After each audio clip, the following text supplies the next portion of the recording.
Hello viewers, welcome back to my YouTube channel. आज हम बात करेंगे कि कोई भी बॉडी कितनी स्पीड अचीव कर सकती है। अगर किसी बाइक पर लिखा होता है कि इसकी स्पीड 120 किलोमीटर पर आवर है, तो कितनी जल्दी वो 120 किलोमीटर पर आवर अपनी स्पीड को अचीव कर पाती है। CD70 बाइक को 1 to 5 मिनटों में हरा देती है। ये कैसे पॉसिबल होता है? इसका जवाब आज के टॉपिक में हमें मिलता है, जो कि है एक्सेलरेशन। तो एक्सेलरेशन के बारे में मैं पहले बोर्ड पे लिख देता हूँ, उसके बाद इनसे डिस्कस करते हैं। एक्सेलरेशन क्या होती है? डेफिनेशन है the rate of change of velocity is called acceleration, या फिर दूसरी डेफिनेशन है the change in velocity per unit time is called acceleration. जब भी वेलोसिटी में चेंज आता है टाइम के हिसाब से, तो उस चेंज इन वेलोसिटी को हम एक्सेलरेशन कहते हैं। जितनी तेजी से वेलोसिटी चेंज होगी, बॉडी की एक्सेलरेशन उतनी ज्यादा होगी। एक्सेलरेटर बाइक में लगा होता है, जब हम उस एक्सेलरेटर को मूव कराते हैं तो बाइक फास्ट होती है। यह कार में भी एक्सेलरेटर होता है, तो जब हम कार में एक्सेलरेटर को पुश करते हैं तो कार की स्पीड तेज होती है। तो इस स्पीड का चेंज होना ही एक्सेलरेशन कहलाता है। जितनी तेजी से वेलोसिटी चेंज होगी, उतनी तेजी से एक्सेलरेट होगी बॉडी। एक्सेलरेशन में हम चेंज इन वेलोसिटी के बारे में बात करते हैं विद रिस्पेक्ट टू टाइम।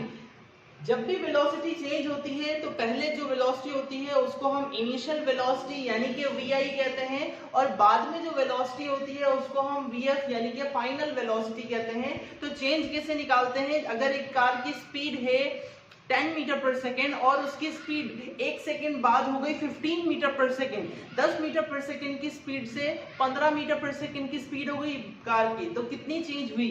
तो हमें पता है कि 15 में से 10 को अगर माइनस करेंगे तो 5 जवाब आएगा। तो 5 मीटर पर सेकेंड इसकी स्पीड चेंज हुई है एक सेकेंड में, तो 5 मीटर पर सेकेंड यानी कि 5 मीटर पर सेकेंड स्क्वायर। तो ये इसकी एक्सेलरेशन होगी। अगर एक कार की स्पीड 10 मीटर पर सेकेंड से 15 मीटर पर सेकेंड हो जाती है, तो उसमें जो चेंज आता है फाइनल माइनस इनिशियल यानी कि 15 माइनस 10, तो उसका जवाब आएगा 5 मीटर पर सेकेंड स्क्वायर। तो एक्सेलरेशन का जो यूनिट होता है वो मीटर पर सेकेंड स्क्वायर होता है। एक्सेलरेशन एक वेक्टर क्वांटिटी है, क्योंकि ये वेलोसिटी से मिलकर बनी है। वेलोसिटी को जब टाइम से डिवाइड करते हैं तो जो जवाब आता है उसको एक्सेलरेशन कहते हैं, और वेलोसिटी एक वेक्टर क्वांटिटी है। इसी तरीके से एक्सेलरेशन भी एक वेक्टर क्वांटिटी है। जिस तरफ वेलोसिटी की डायरेक्शन होगी, वही डायरेक्शन एक्सेलरेशन की होगी। So acceleration is a vector quantity, that is why we put an arrow above the symbol of acceleration A।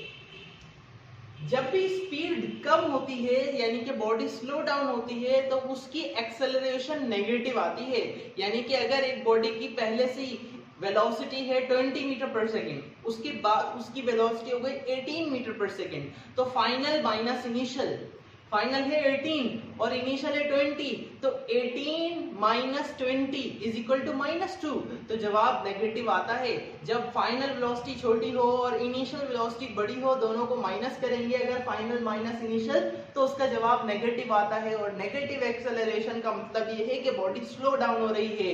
20 metre पर सेकेंड से 18 मीटर पर सेकेंड वेलोसिटी अगर हो रही है एक बॉडी की, मतलब वो बॉडी स्लो डाउन हो रही है। और जब भी एक बॉडी स्लो डाउन होती है, उसकी एक्सेलरेशन को हम नेगेटिव एक्सेलरेशन काउंट करते हैं। Negative acceleration is called retardation और डिसेलरेशन। नेगेटिव एक्सेलरेशन को रिटार्डेशन या फिर डिसेलरेशन भी कहते हैं, और डिसेलरेशन की direction opposite to the motion होती है। अगर एक बॉडी आगे की तरफ जा रही है और आगे जाते हुए वो स्लो डाउन हो रही है, तो उसकी डिसेलरेशन पीछे की तरफ होगी, यानी कि एक्सेलरेशन की direction opposite to the motion होती है। अगर एक्सेलरेशन नेगेटिव है यानी कि deceleration opposite to the motion होती है।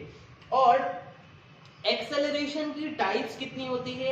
वही 4 टाइप्स होती हैं एक्सेलरेशन की, जो हमने लास्ट वीडियो में पढ़ा था, जब हमने स्पीड की टाइप्स को डिस्कस किया था और हमने वेलोसिटी की टाइप्स को डिस्कस किया था। अगर आपने वो वीडियोस नहीं देखी हैं तो डिस्क्रिप्शन बॉक्स में उसका लिंक है, जरूर उसे भी देख लीजिए। तो 4 टाइप्स की एक्सेलरेशन होती है। यूनिफॉर्म एक्सेलरेशन, जब इक्वल वेलोसिटी चेंज हो इक्वल इंटरवल ऑफ टाइम में, यानी कि हर सेकंड में वेलोसिटी अगर 8 मीटर पर सेकंड चेंज हो रही है, हर सेकंड में 8 के बाद फिर 16 के बाद फिर 32, उसकी वेलोसिटी एक सेकंड में 8 मीटर पर सेकंड ही चेंज हो रही है, तो यूं जो एक्सेलरेशन होगी वो यूनिफॉर्म होगी। तो वेलोसिटी जब एक जितनी चेंज होती है तो एक्सेलरेशन यूनिफॉर्म होती है। और जब इक्वल इंटरवल ऑफ टाइम में इक्वल चेंज इन वेलोसिटी नहीं होती है, कभी वेलोसिटी ज्यादा चेंज हो रही है और कभी वेलोसिटी कम चेंज हो रही है, तो उस एक्सेलरेशन को नॉन यूनिफॉर्म एक्सेलरेशन या फिर वेरिएबल एक्सेलरेशन कहते हैं। यानी कि अगर एक कार ने चलना स्टार्ट किया 0 मीटर पर सेकंड से, उसकी 1 सेकंड बाद उसकी रफ्तार हो गई 5 मीटर पर सेकंड, 2 सेकंड बाद उसकी रफ्तार हो गई 8 मीटर पर सेकंड, 3 सेकंड बाद उसकी रफ्तार हो गई 20 मीटर पर सेकंड। तो अब आप देखेंगे कि पहले सेकंड में कम इजाफा हुआ, उससे अगले सेकंड में और भी कम इजाफा हुआ, उससे अगले सेकंड में काफी ज्यादा इजाफा हो गया। तो यहाँ पर वेलोसिटी जो चेंज हो रही है वो इक्वली चेंज नहीं हो रही है, बल्कि वो वेलोसिटी इर्रेगुलरली चेंज हो रही है। तो यूं जो एक्सेलरेशन होगी बॉडी में वो यूनिफॉर्म नहीं होगी, और एक्सेलरेशन को हम कहते हैं नॉन यूनिफॉर्म एक्सेलरेशन। और एवरेज एक्सेलरेशन क्या होती है?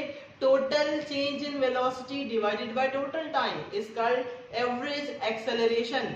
जो भी टोटल वेलोसिटी में चेंज आएगा टोटल टाइम से अगर हम उसको डिवाइड करते हैं तो ये एक्सेलरेशन होती है एवरेज एक्सेलरेशन। और इंस्टेंटेनियस एक्सेलरेशन क्या होती है?